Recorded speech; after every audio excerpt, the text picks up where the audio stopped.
Hello, I am young Penitent, and you are in my icon corner. I'm looking forward to today's stream. I've been thinking about talking about doing this stream for a while. The topic is going to be depression. Specifically, I'm going to break down the various causes of depression, the teachings of the fathers of the church on how we can combat this illness of the soul. And I will also give you my own proprietary 5-point plan by which you can overcome this illness, because I have myself had a long, difficult struggle with depression in my life. And I can tell you that I have overcome it, and I am no longer affected by this terrible malady. But first, I have a few things I want to go through before I get to the main topic today. First of all, I do think I may have been partially shadow banned by YouTube, because I had in one of my previous talks I was speaking about the murdering of the unborn. And I think that's a kind of a touchy topic for YouTube. They might have, and some of my viewers were telling me that they were not getting notifications, which is what they do. That way they don't send out notifications when you're live or even when a video drops, and then people don't know. So in order to combat this, it is this partial shadow ban. Also, my subscribers started to go down, and apparently YouTube will sometimes just drop people's subscriptions. That's what I found out when I did a little research. But what we can do is to help to combat this shadow ban. It is all the more important for you today to hit the like button for me, please. Smash it. Let's break that button. Get the likes up. And we will jolt the algorithm. We will tell the algorithm that people want to see this content, and so they will start pushing it out again. So that was my first point. Also, from my stream on smoking, I got quite a few responses from people, and I actually counted up. I got at least 5 people gave me comments, and they were all saying the same thing.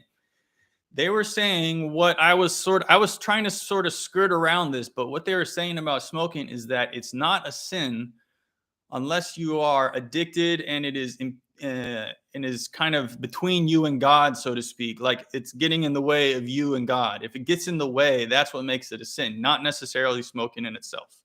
I got that in comments on Facebook, on my YouTube, in my YouTube comment sections, and also people in person were sending me messages, Telegram, and in person. So I thought that was kind of an interesting thing, kind of a confirmation. I guess, the Russian church in particular has a very dim view on smoking, but this was what one man told me, was that was because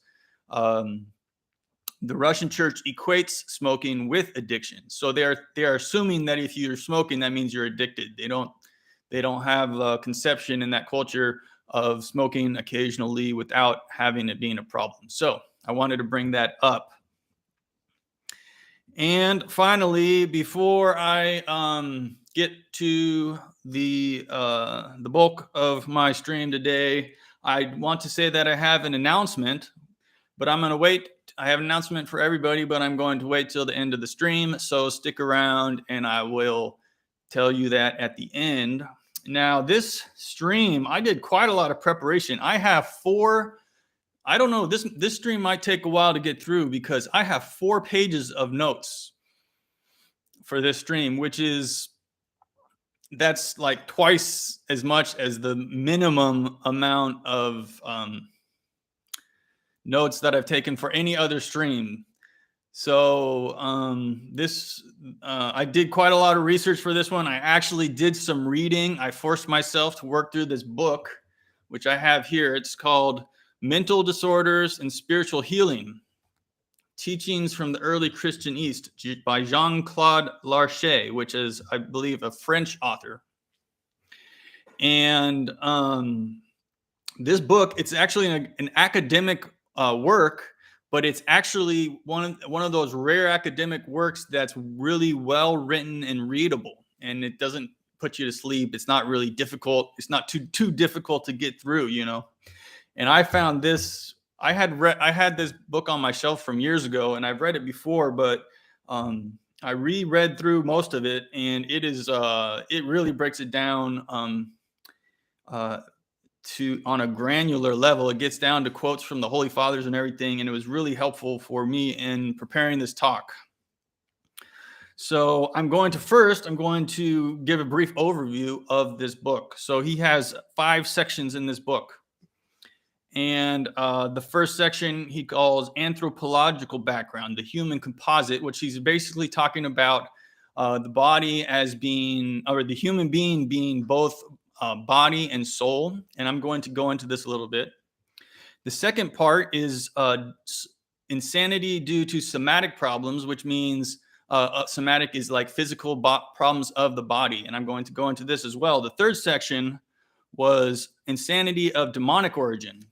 And I didn't read this section, but I think it might be interesting for a future topic to dedicate to this topic specifically. So I'm going to jump over that section in my stream today, but we will hopefully come back to it at a later time.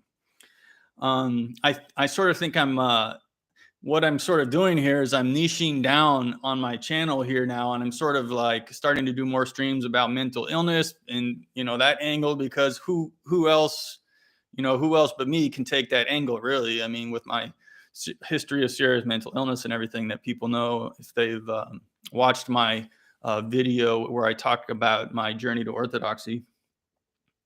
And this fourth section was insanity of a spiritual origin, which a lot of depression is spiritual in nature. And this is important because this is going to be the bulk of what I'm talking about today.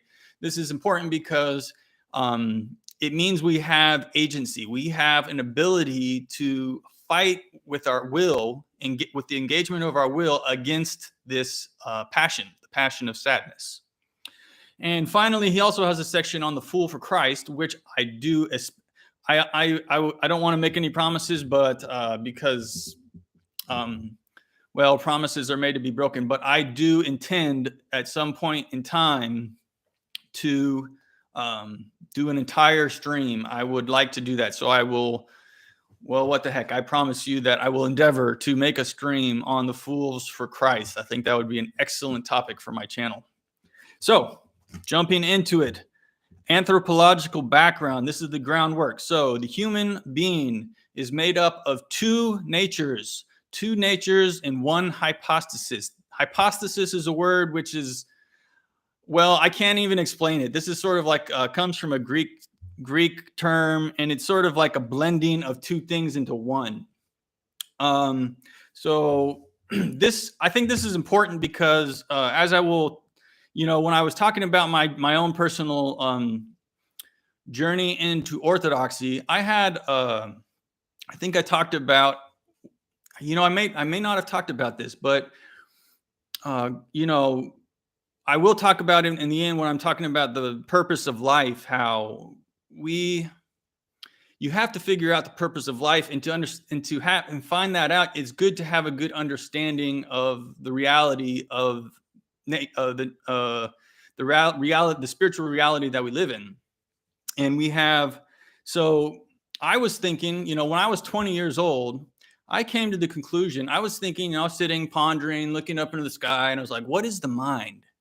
This consciousness, this thing that is experiencing and having an interaction with the world. What is it? And I came to the conclusion at the time that it is the result of the brain, the human body and the brain, and somehow the brain comes together and creates our consciousness.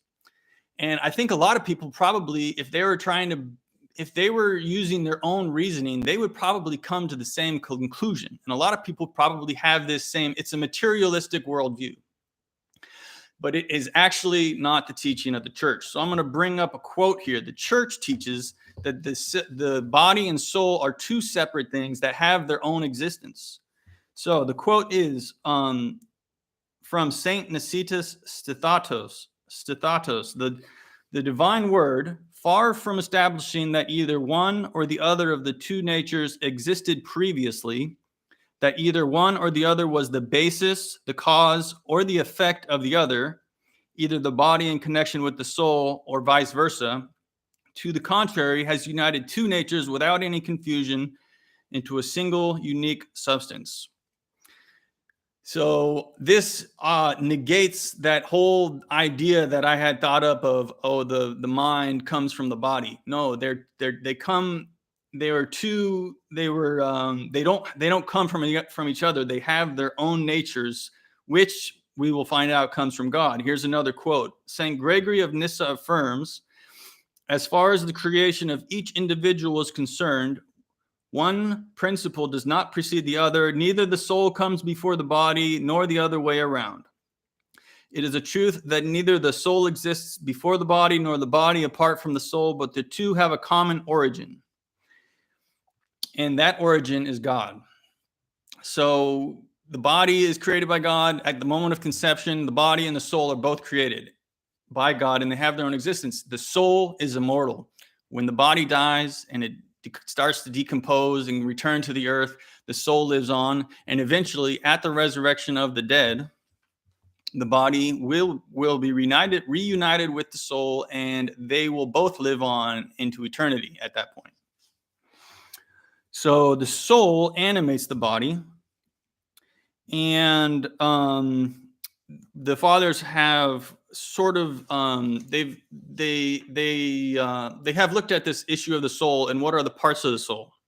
The soul, they say, has three parts: the vital, which is the vegetative, like kind of like a plant has a living aspect to it, something that gives it life. That's the lowest aspect of the soul. Then it has a middle aspect, which is the animal, the appetitive, I get hungry or whatever like that. But the highest aspect of the soul is the reason. And the reason is also known as, it also includes the higher part of the reason. The highest part is the soul. So the reason includes not the soul, but the spirit. So the reason is the nous, the consciousness, the thinking, the king. How God is the king of creation. We are the king with our mind. We direct our body and our thoughts and our whole life with our mind. So the nous, the consciousness, the thinking, the reasoning, this is what directs the body. And this is important to know when we come around to treating the soul. You have to have this background. It helps to understand.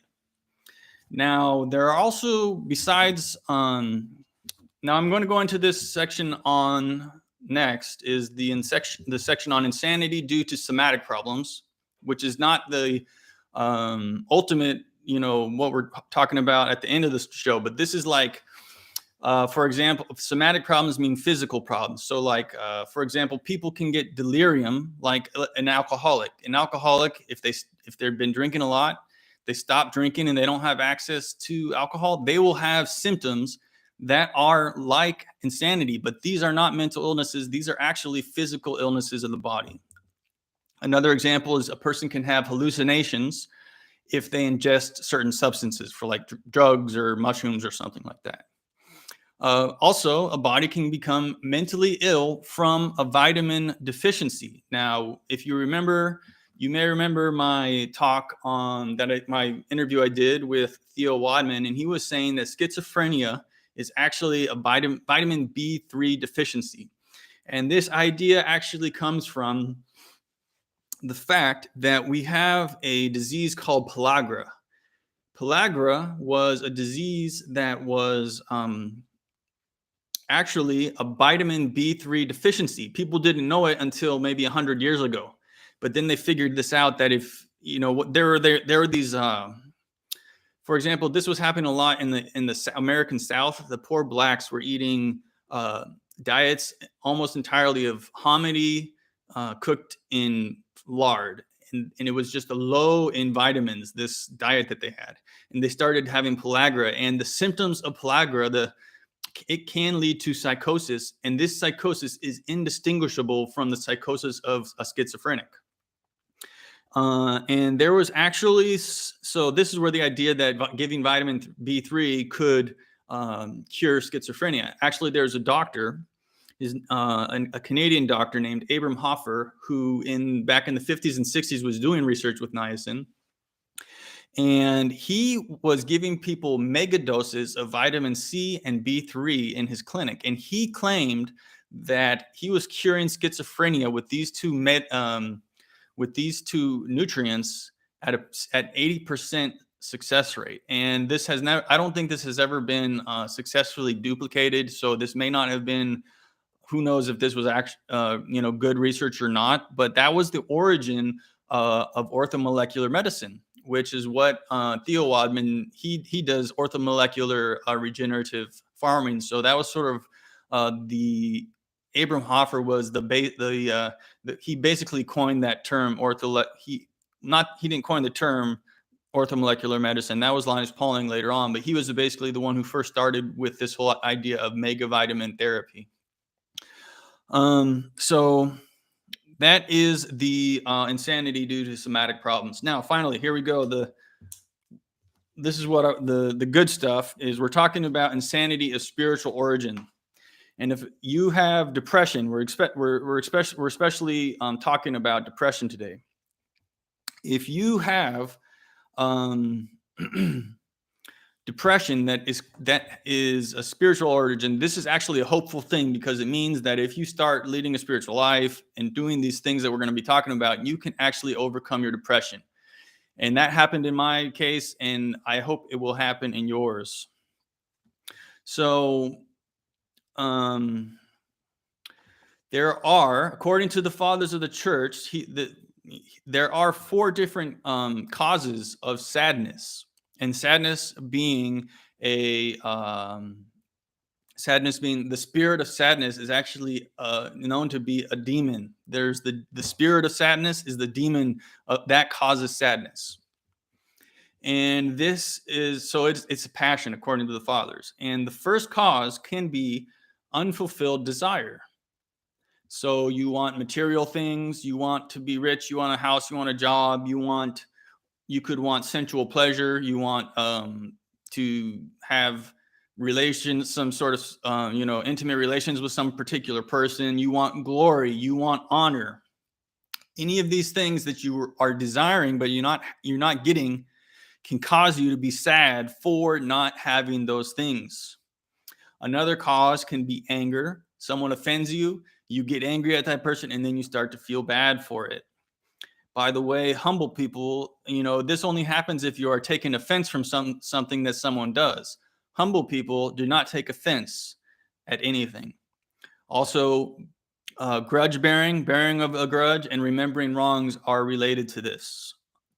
There is also, thirdly, unmotivated sadness, where there is no apparent reason for why you are sad. And this could be coming from, number 4, demonic activity, directly from the demons who are causing you to be sad. It's just a struggle sent to you, allowed to come to you by God, essentially, but it's caused by the demons.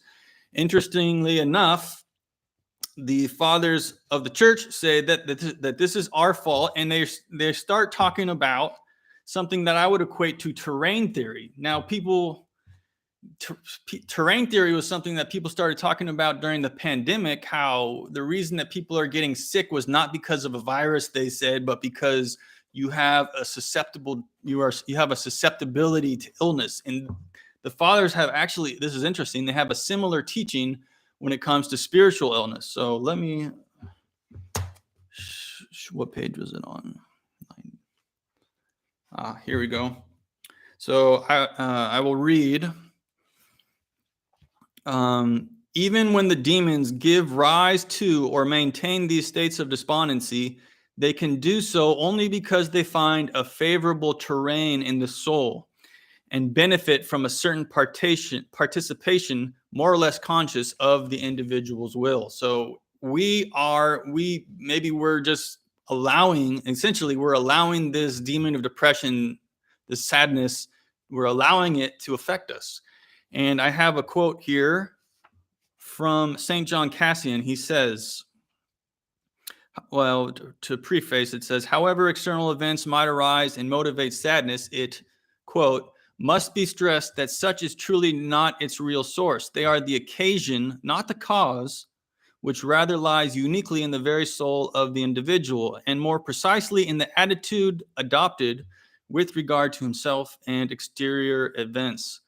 Thus, he is responsible for the sadness which affects him. Both the exterior circumstances and the evils that afflict him basically only serve as excuses. So actually, this was the author. I'm quoting this from the author. So essentially he's saying that we're responsible. These demons can't affect us unless we allow them to. Now, let me move on to the treatment. So we've just discussed the 4 causes that can cause depression: unfulfilled desire, anger, unmotivated sadness, or demonic activity. So what is the treatment? Okay, so first of all, a presupposition that we must have is that we must be aware that we are sick and desire its cure if we are to affect this treatment in any way. And so for the first cause, which was unfulfilled desire, to treat this, we have to have a detachment from earthly things. So you might remember in the liturgy, we pray every time in the liturgy. We did this morning. Let us set aside all earthly cares. We have to reject our attachment to the pleasures of this life. And interestingly enough, this is actually a similar in Buddhism, which is really not really a religion, but a philosophy. Buddhism actually nails this point. They say in Buddhism that the cause of our suffering is attachment. So the Buddhism uses this philosophy, and they have all these practices to try to separate themselves from attachment to earthly things. So we have to do a similar thing if we're trying to fight against depression. Now, for anger, we also have teachings on how to get around anger. First of all, don't be alone. Don't go home and stew in your apartment all alone and get angry. Okay, go out, be around other people, and more especially pray for people and pray for the person that has offended you. That is the most surefire way to get reconciliation with someone who you consider to be your enemy. But they really, in truth, aren't your enemy. They are your greatest benefactor. So this is the quote actually from St. John Cassian. If one of the brothers injures or afflicts you in some way, the ancients recommend that we pray for him, as the fathers tell us, with the thought that he is procuring great benefit for you, and that he is a physician healing you of the love of pleasure. And he just nails it with that quote. So it's our love for pleasure, our attachment, and maybe we want people to think highly of us, and maybe they disrespected us or something like that. But pray for that person, and it's a surefire way to heal yourself of anger. Now, thirdly, the unmotivated sadness, which is really caused by the demons. And the fathers, if you have this kind of thing, you don't know why you're sad, they suggest that you should, first of all, you should go and tell this to your spiritual guide. So this presupposes that you have a priest or a spiritual father that you can go and talk to. But you explain, I'm feeling this way, and then you can hear consoling words. You can receive essentially medicine from your spiritual guide. Also, we should seek comfort in the reading of the scriptures, which is very comforting in itself, and prayer and psalmody. Here, I'm going to bring up another quote. This is from St. Nilus. St. Nilus says, prayer is a remedy for sadness and for depression. And it is also well known that reading the psalmody, is especially helpful for this problem. So that is how you fight against sadness that comes from the demons, and that is, you don't really know what the reason it is, where it comes from. Okay, so that's going through his summary in the book. I've gone through his summary, and now we get to talk about my 5-point plan. This is the 5-point plan. 5-point plan that I drew up, 5 simple steps that you can do to overcome sadness, depression. This worked for me. Now I'm telling you, I had clinical depression. I was in terrible pain for over a decade of my life, through the years growing up. And I got this didn't get diagnosed till I was 22, 23. And they tried to medicate it, but the medicine didn't help. I took the medicine. It helped me. It helped with the psychosis. It calmed me down. I wasn't manic as much. Okay. But the medicine did not help my depression. It didn't affect it at all. I was still depressed until I found the church. And I started to employ the method of healing that the church teaches us. I started to come to belief, and I discovered what was the meaning of life. So my first point in this plan, my first step for you to take, is a spiritual orientation in life. You have to, and this comes, especially the most true way of looking at life is the Orthodox way, the way that the Orthodox Church teaches, because we have the fullness of the truth. We have the correct teachings. We have the answers. We have the answers to life's difficult questions. We have the cheat codes to the game of life, because we know all the answers. Well, we know most of the answers with accuracy. St. Augustine says, and here I'm showing, this is another book that I didn't finish reading it, but this is a book from St. Herman's of Alaska, monastery that they print. It's called Conquering Depression, and there's quite a few quotes. He has like 153 quotes from the various elders and fathers of the church about depression. And there is number 36. There's a quote from St. Augustine in his book, The Confessions of St. Augustine, and he says, "Whithersoever the soul of man turns itself, unless towards thee, God, it is riveted upon sorrows, yea, though it is riveted upon things beautiful." So you will not find deliverance from anything outside of God. Only God can give you the relief from this existential problem that you may be facing, because I did not know the purpose of life. I was growing up and I was without guidance from anybody. I had no religion, no spiritual outlook. I was trying to figure things out on myself, and I couldn't do it. I needed help. I didn't know the purpose of life. I was going to school, but I didn't understand why. I said, what's the purpose of going to school except to get a grade? And why do you want to get a good grade? Well, I don't know. No one explained that to me either. Maybe if you want to get a good job, but why do you want a good job? Well, I kind of wish that I had now that I'm older and I'm working, I work manual labor. I don't make that much money. And I'm starting to realize, well, it might've been good for me to, work hard in school, because maybe I could have got a better job and made some money, and, but it was all in God's plan. Actually I think it is good to work with your hands. Actually, that's a healthy thing, and I'll talk about that a little later. So what is the purpose of life? And I'll tell you here, actually. I'll tell you with a little story. I was doing let's see, I think I went to a open mic once at a coffee house not far from where I live. And I was saying to the people, I asked the crowd, I said, why are we here? And they said, we're here to listen to music.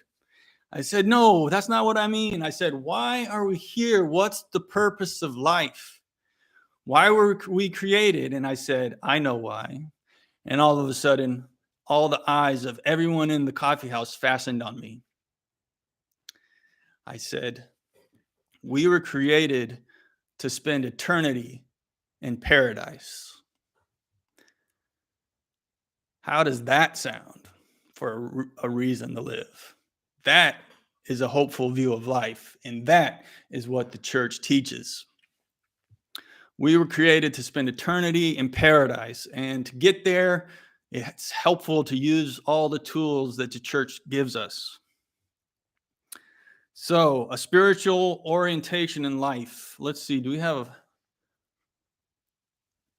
Okay, I see all my friends, FRENs in the chat room. Thank you all for being here. Number two,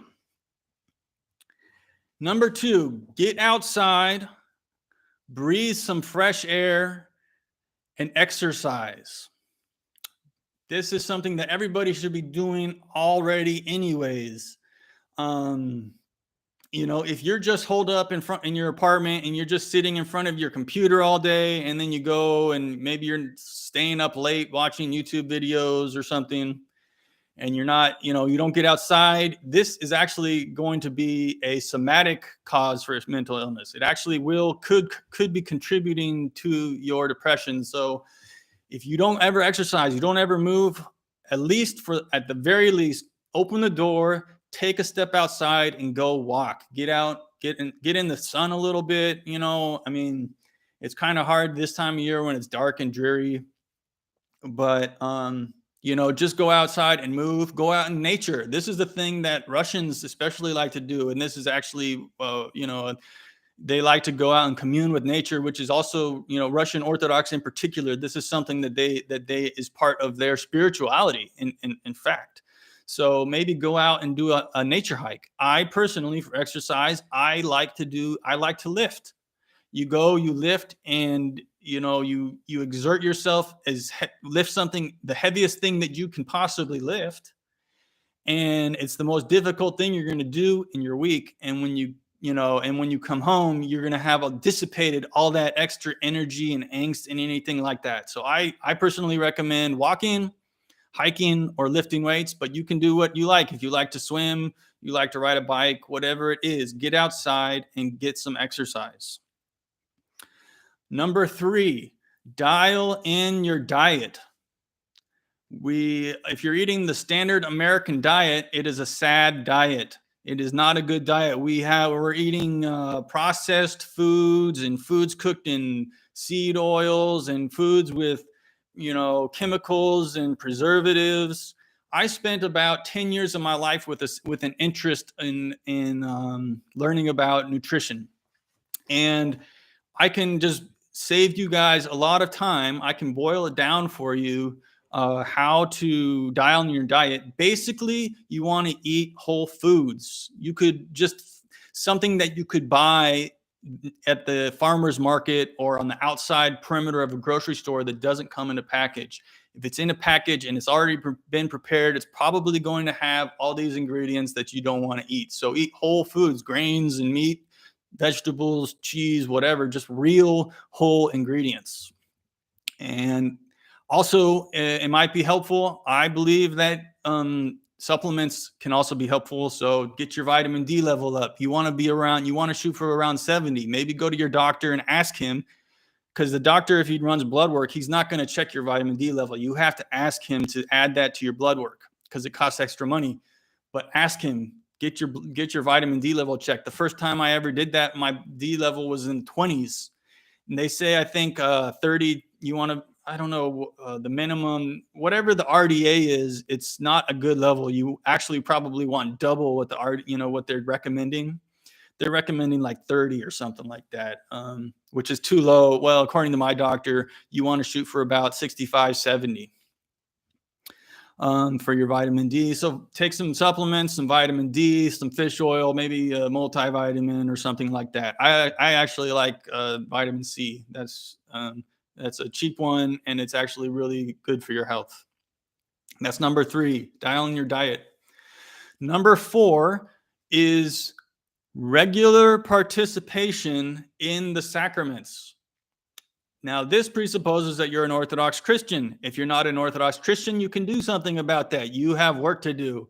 If you're not an Orthodox Christian yet and you don't have a parish, you don't have a priest, find a parish in your local area. If you don't have a parish in your local area, travel, or at the very least contact someone and start to get some advice.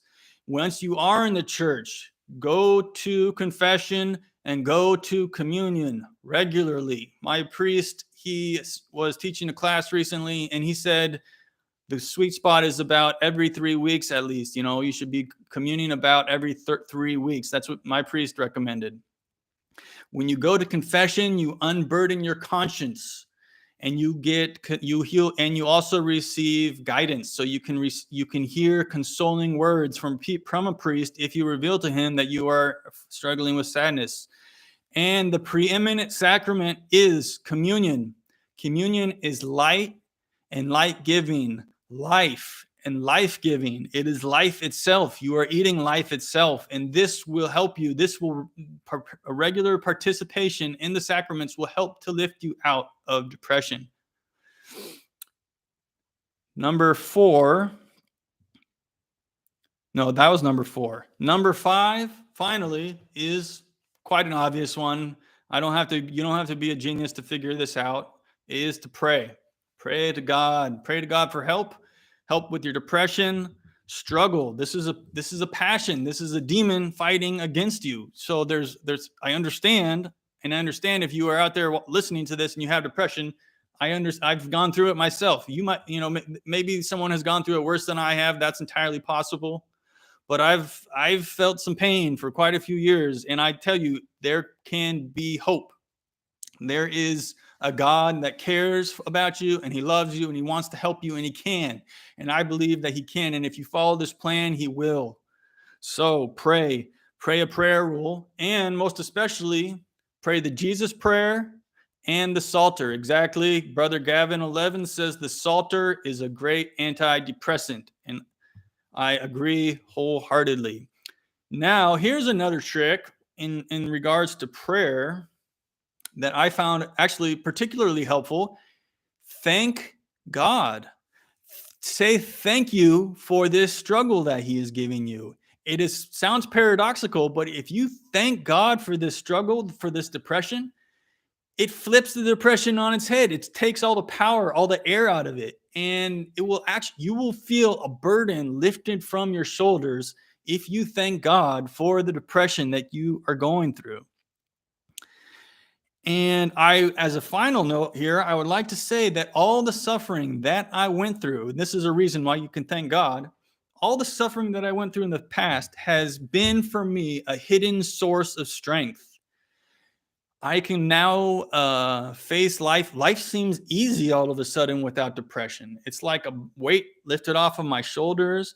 And also, I can have compassion and understanding for other people. So this is actually a boon. This is actually a good thing.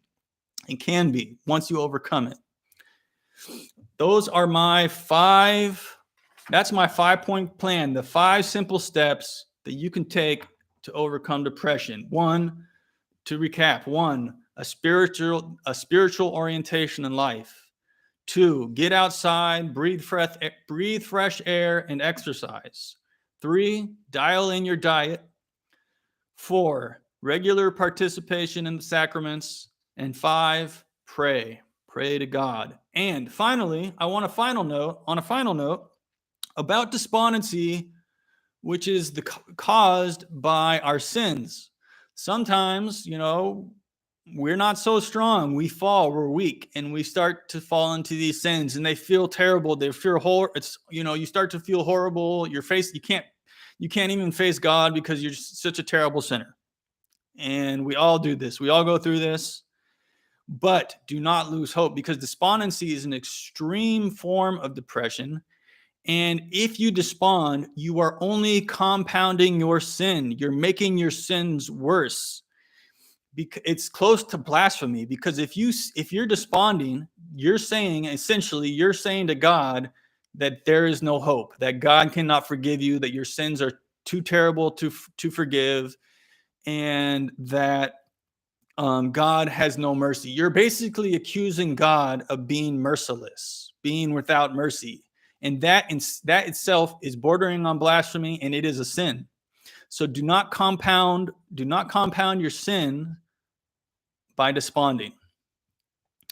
Another final note, hope in God. Hope in God. He is the salvation of my countenance and my God. That is my stream. That is the stream. See, we went on for 40 hours. That was a stream I had been talking about and hoping to go through for a while now. And so I think that turned out pretty well. Now, my announcement.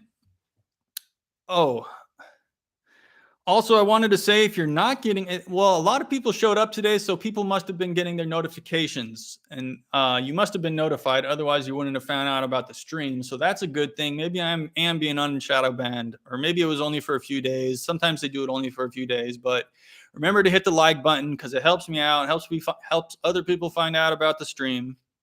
And if you don't get a notification, just browse to my channel and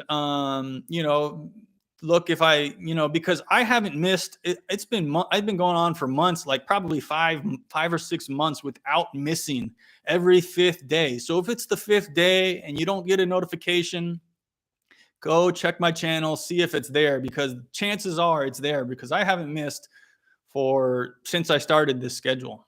Why 5? I don't know. I just sort of settled into this, and it just seems about right. I get a day or two to kind of rest after the streams, and then start thinking about what I'm going to do next. And, and then have a few days to prepare for it. It's not too much. I still have my own, I have a regular job and other things that I'm doing. So I can't be doing this every day, or, YouTube, like a lot of YouTubers will say stream every 3rd day or 3 times a week, but that would probably be too much. 5 seems like it's not too much. It's just not too much for me. I can handle it, without getting stressed out. I mean, occasionally I feel like, I want to go live today, because I kind of have fun doing this sometimes, but I stick to the schedule, and I'm just sort of a disciplined person by nature. So it kind of comes easy to me that way. So the announcement for today is that, oh, glory to God, somebody is feeling better today than they were previously. If someone wants to request prayers, they can send me an email, youngpenitent@gmail.com. Give me your name and I'll pray for you. Now, the announcement. I have a special guest coming up on Friday. And you know what? I think I actually say every guest is special. I think I've said that for every guest. But this is an extra special guest. Abbot Trifon has agreed to come on to my channel on Friday. And so I am looking forward to this. The topic of the stream will be the importance of male friendships, and also we will be speaking about the St. John Brotherhood. So that is coming up. I will make a post in it on the posting section of my YouTube, and also you will be able, if you want, this might actually help me. You will be able to submit questions. If you have any questions, I will consider them and to ask him during the interview.